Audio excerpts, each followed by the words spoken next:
disiplin positif, nilai-nilai kebijakan, kebutuhan dasar manusia, motivasi perilaku manusia, posisi kontrol guru, keyakinan kelas, dan restitusi.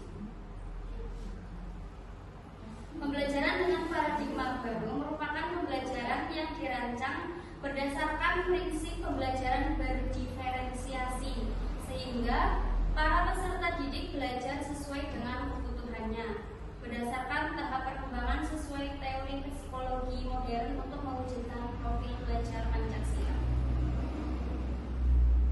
Dan di sini ada miskonsepsi tentang teori kontrol, yaitu bahwa ilusi guru mengontrol murid, ilusi bahwa semua penguatan positif efektif dan bermanfaat, kemudian ilusi bahwa kritik dan membuat rasa bersalah mampu menguatkan karakter, ilusi bahwa orang dewasa berhak memaksa.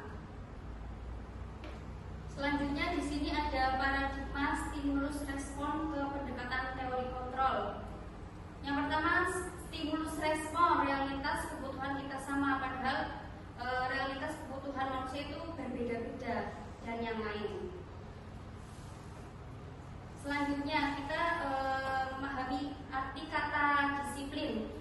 Disiplin itu berasal dari kata disiplina, artinya belajar. Disiplin mengacu pada disiplin diri yang memiliki tanggung jawab terhadap apa yang dilakukannya berdasarkan nilai-nilai yang diyakini.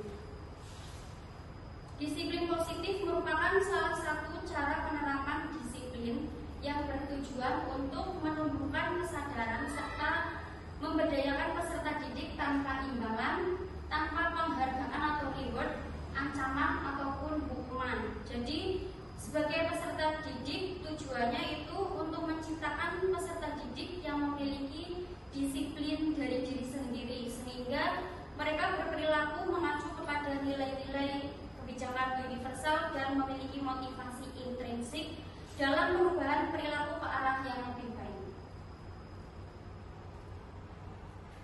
Nilai-nilai kebijakan yaitu nilai yang disepakati bersama lepas dari suku bangsa, agama, dan bahasa maupun latar belakang. Contoh nilai kebijakan institusi atau organisasi adalah profil belajar Pancasila, PYP, dan keterampilan hidup atau life skill. Selanjutnya, kebutuhan dasar manusia. Kebutuhan dasar manusia adalah segala sesuatu yang kita lakukan untuk mendapatkan apa yang kita inginkan. Seluruh tindakan yang kita lakukan untuk memiliki tujuan tertentu. Dan semua usaha terbaik yang kita lakukan adalah dalam rangka agar kebutuhan sesuatu yang menjadi dasar alasan seseorang untuk berperilaku mencapai tujuan tertentu. Itu motivasi. Kemudian konsep disiplin dengan identitas gagal. Yang pertama itu konsekuensi, bahwa kita kalau menerapkan konsekuensi itu penguatan dalam jangka pendek, besok pasti mulai lagi kesalahan. Kalau restitusi itu murid sudah bertanggung jawab atas perilakunya sendiri. Terus perilaku monitoring berkelanjutan, fokus pada pemecahan masalah jangka panjang, tidak hanya sebentar. Selanjutnya konsep disiplin dengan penerapan restitusi. Restitusi adalah proses menciptakan kondisi bagi murid untuk memperbaiki kesalahan mereka, sehingga mereka bisa kembali pada kelompok mereka dengan karakter yang lebih kuat.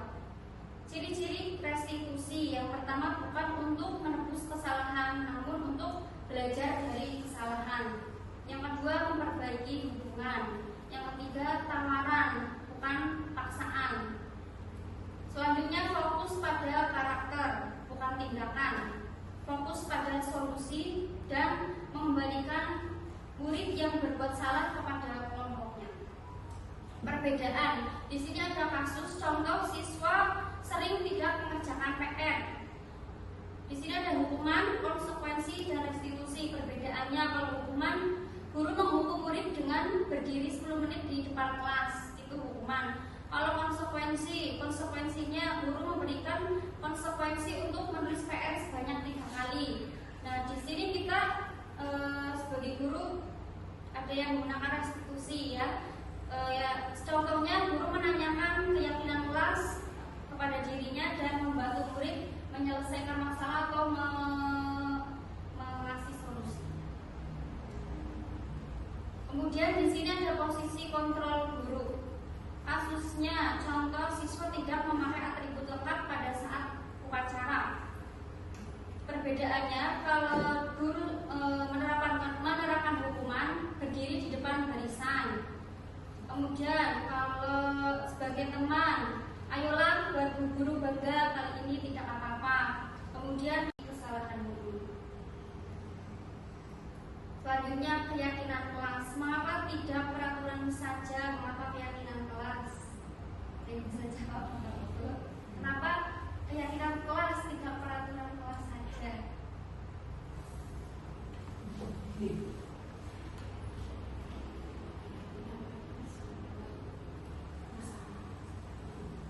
Jadi sepakati bersama. Yang lain? Kalau peraturan biasanya itu hanya sepihak, mungkin dari pihak sekolah saja. Jadi tidak dilibatkan, murid-murid tidak dilibatkan dalam pembuat. Yang lain? Kalau peraturan itu biasanya menggunakan kata atau kalimat yang masing negatif, tidak boleh misalnya kayak gitu. Kalau keyakinan kan sudah berubah ke kalimat dan bentuknya positif. Terima kasih. Mengapa keyakinan kelas ya? Dari teman-teman jawabannya sudah tepat ya. Salah satu perbedaan kunci dari keyakinan kelas adalah penghindaran dari kalimat-kalimat negatif. Seringkali peraturan kelas atau kontrak belajar mencantumkan larangan-larangan, tidak boleh ini, tidak boleh itu, seperti yang tadi bilang, dan sanksi-sanksi yang dapat menciptakan atmosfer yang kurang positif dalam lingkungan sekolah. Itu peraturan kelas perbedaannya. Kemudian pembuatan keyakinan kelas lebih abstrak dari peraturan, kemudian mudah diingat, dibuat dengan kalimat positif, dibuat pernyataan universal sesuai dengan kondisi kelas dan sekolah agar mudah diterapkan. Kemudian semua warga sekolah atau kelas dilibatkan saat membuat keyakinan kelas.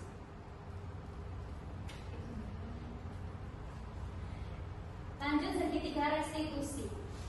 Segitiga restitusi merupakan sebuah strategi yang dapat dilakukan sebagai proses menciptakan kondisi menuntun murid untuk memperbaiki kesalahan-kesalahan yang mereka lakukan. Kesalahan murid. Selanjutnya keyakinan kelas. Mengapa tidak peraturan saja? Mengapa keyakinan kelas? Bisa jawab itu. Kenapa keyakinan kelas tidak peraturan kelas saja?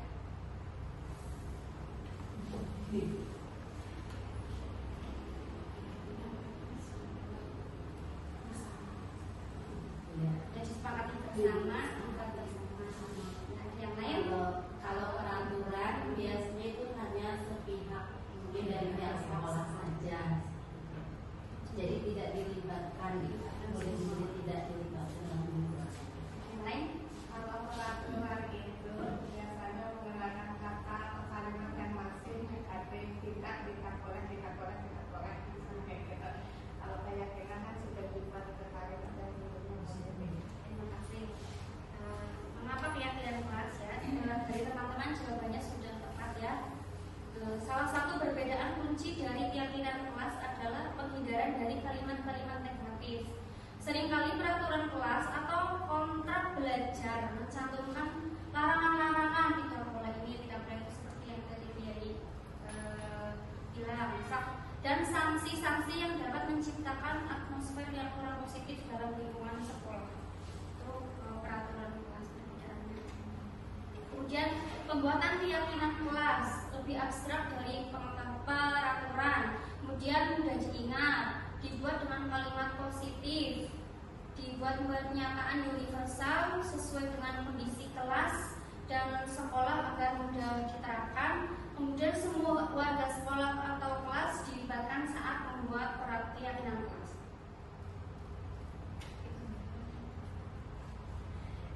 Lanjut, segitiga restitusi. Segitiga restitusi merupakan sebuah strategi yang dapat dilakukan sebagai proses menciptakan kondisi menuntun murid untuk memperbaiki kesalahan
saja, disiplin itu memang penting karena dapat membagi waktu dan itu termasuk sikap peduli kepada orang lain. Jadi tugas kamu juga tidak menuntut karena disiplin waktu.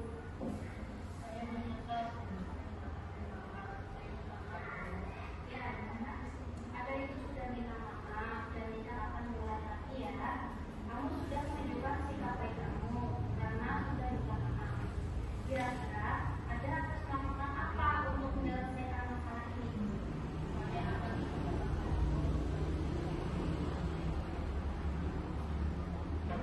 Ya, betul sekali. Untuk apresiasi solusi dari kamu, guru akan bekerjasama dengan guru kamu agar bisa mengawasi kamu agar kamu bisa tidur tepat waktu dan tidak terlambat dalam sekolah. Terima kasih ada. Silakan kembali ke kelas. Assalamualaikum. Mungkin ini teman-teman itulah pemaparan dari saya. Kurang lebihnya mohon maaf. Yang sebesar-besarnya wassalamualaikum warahmatullahi wabarakatuh. Waalaikumsalam warahmatullahi wabarakatuh. Udah.